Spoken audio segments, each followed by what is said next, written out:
하나님 나라. 이제 곧 성탄절이 다가옵니다. 성탄절은 예수님이 우리를 죄에서 구해주시기 위해서 이 땅에 오신 것을 기념하는 날입니다. 예수님은 약 2000년 전에 유대 땅에 오셨습니다. 인류의 역사는 예수님 이전과 예수님의 시대로 구분됩니다. 예수님 이전은 BC, 그리고 예수님이 태어나신 이후 시대는 우리가 지금 사는 시대입니다. 그러면 예수님의 탄생이 그렇게 중요해서 역사의 분기점으로 삼았을까요? 2000년이 지난 지금까지 전 세계에서 많은 사람들이 예수님의 탄생을 기뻐하고 감사할까요? 이 땅에는 많은 종교가 있습니다. 대부분의 종교는 이 땅에서 살 동안이 아닌 우리의 죽음 후의 삶에 대해서 이야기하고 있습니다. 사람이 이 땅에서 살다 죽으면 모든 것이 끝일까요? 많은 종교들이 그렇지 않다고 믿고 있습니다. 그 이유는 아마도 우리를 창조하신 창조주께서 우리 마음 가운데 창조주를 찾으려는 마음을 본능으로 남겨놓으셨기 때문일 것입니다. 그렇습니다.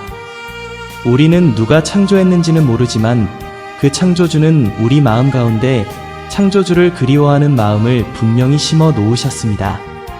세상에 종교가 많은 이유는 그 창조주를 잘 못 찾았기 때문입니다.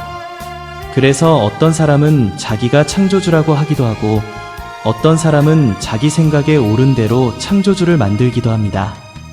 심지어 어떤 사람들은 자기가 나무나 돌로 형상을 만들어 놓고 그것이 자기를 창조한 창조주라고 섬기기도 합니다. 그러면 우리가 믿는 종교에 따라서 창조주가 다른 걸까요? 중국 사람은 다른 창조주가 만들고 미국 사람은 또 다른 창조주가 그리고 한국 사람은 다른 창조주가 만들었을까요? 아무도 그렇게 믿는 사람은 없을 것입니다. 사람을 만드신 창조주는 한 분이신데 사람들이 알지 못해서 많은 종교를 만들어낸 것입니다. 하나님께서 아무리 인류에게 본능으로 남겨주신 종교심을 가지고 사람들이 노력해서 종교를 만들어도 창조주를 알 수가 없었기 때문입니다. 이 땅에는 수많은 종교가 있습니다. 그러나 결코 사람들이 연구해서 만든 종교로는 아무리 노력을 해도 창조주를 찾을 수 없었습니다. 종교만 더 많이 만들어졌을 뿐입니다. 그래서 우리를 만드신 창조주께서는 자신이 창조한 사람들을 불쌍히 여기셔서 인류에게 자신을 나타내 주시기 시작했습니다. 그분이 바로 우리가 믿는 하나님이십니다. 기독교는 사람이 만든 종교가 아닙니다. 그래서 창시자가 없습니다.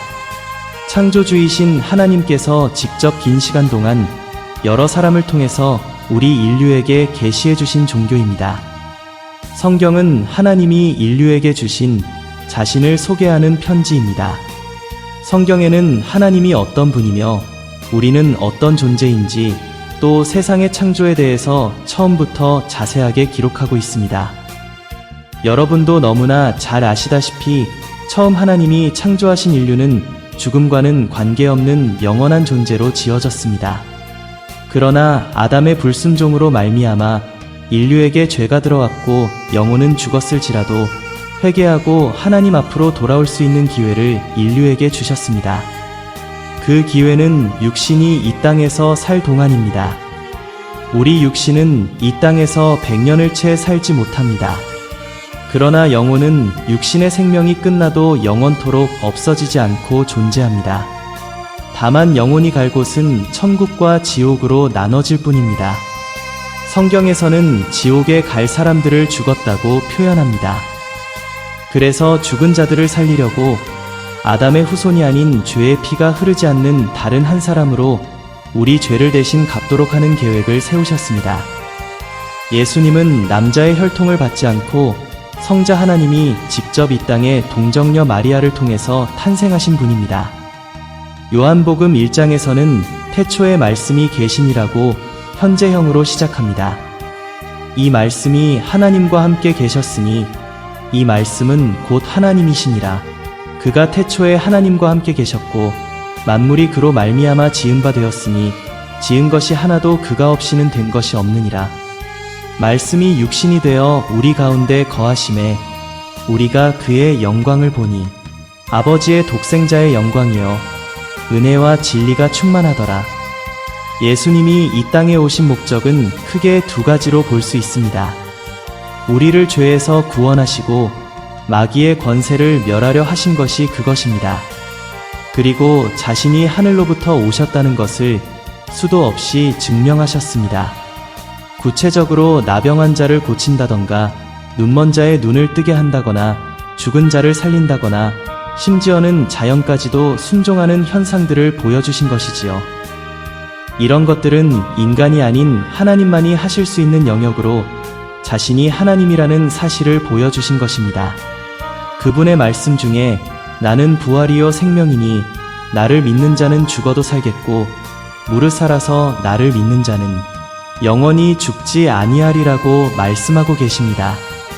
하나님을 믿는 사람들이 예수를 믿으면 복을 받는다고 생각합니다. 맞는 말입니다. 엄청난 복을 받습니다. 다만 하나님이 말씀하시는 복과 사람들이 생각하는 복은 차이가 있는 것 같습니다. 처음 사람들이 생각하는 복은 하나님을 믿으면 건강하고 부유해지며 살아갈 동안 하나님의 보호하심으로 평안한 인생을 살 줄로 생각합니다. 그러나 실제로 예수를 믿어도 세상 사람들과 별로 차이가 없는 세상을 살아가고 있는 현실을 마주합니다. 즉, 하나님의 특별한 배려하심을 못 느끼고 살아가는 것입니다. 예를 들자면 거대한 화재가 났는데 믿는 우리 집만 기적적으로 타지 않고 멀쩡하다든지 거대한 쓰나미 앞에서도 믿는 사람들의 집만 멀쩡하다든지 하는 일은 일어나지 않습니다. 이 땅을 살아갈 때는 하나님이 만드신 자연 법칙을 모두 따르게 되어 있어서 그런 것입니다. 예수님은 이 땅에 오셔서 자신이 하나님이신 것과 하나님 나라에 대해서 자세하게 가르쳐 주셨습니다. 그리고 그 가르침 가운데 우리가 받게 될 큰 복에 대해서도 가르쳐 주셨습니다.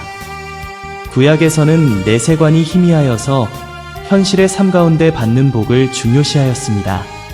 그리고 실제로 복 받았다 하는 사람들은 부유하고 건강하며 자녀가 많고 평안한 삶을 살았습니다. 그러나 예수님이 오셔서 새로운 약속을 우리에게 해주셨는데 그 약속 가운데 우리에게 주실 복의 개념을 이 땅에서 하늘로 옮기셨습니다. 하나님 나라를 알려주시고 그 나라에서 받을 복도 함께 알려주셨습니다. 구약에서의 복은 한 번도 언급하지 않으셨습니다. 만약에 평안과 부요와 건강이 복이라면 사도들과 예수님의 제자들은 전혀 복을 받지 못한 사람들입니다. 이들은 하늘의 상을 바라보고 주님을 위해서 생명까지도 바친 사람들입니다. 심령이 가난한 자, 온유한 자, 화평케 하는 자, 의를 위해 핍박받는 자들 모두 하늘에서 상이 크다고 예수님은 말씀하셨습니다. 예수님은 이 땅에서 우리 육신의 삶에 그다지 큰 의미를 두지 않으셨습니다. 초점을 오직 하늘나라에 맞추신 것을 알 수 있습니다. 영혼의 복을 마치 복의 전부인 것처럼 말씀하시기도 하셨습니다. 그렇다고 이 땅에서 100년 동안 살아가는 육신의 삶을 무시하셨다는 말씀은 아닙니다. 그만큼 영혼의 삶에 무게를 두셨다는 말씀입니다. 우리는 무릇 살아서 나를 믿는 자는 영원히 죽지 아니하리라고 말씀하신 것에 주목할 필요가 있습니다. 살아서 예수님을 믿어도 우리는 100세가 되면 죽습니다. 모순되는 말씀 같기도 하지만 예수님은 그만큼 영혼의 중요성을 강조하신 것입니다.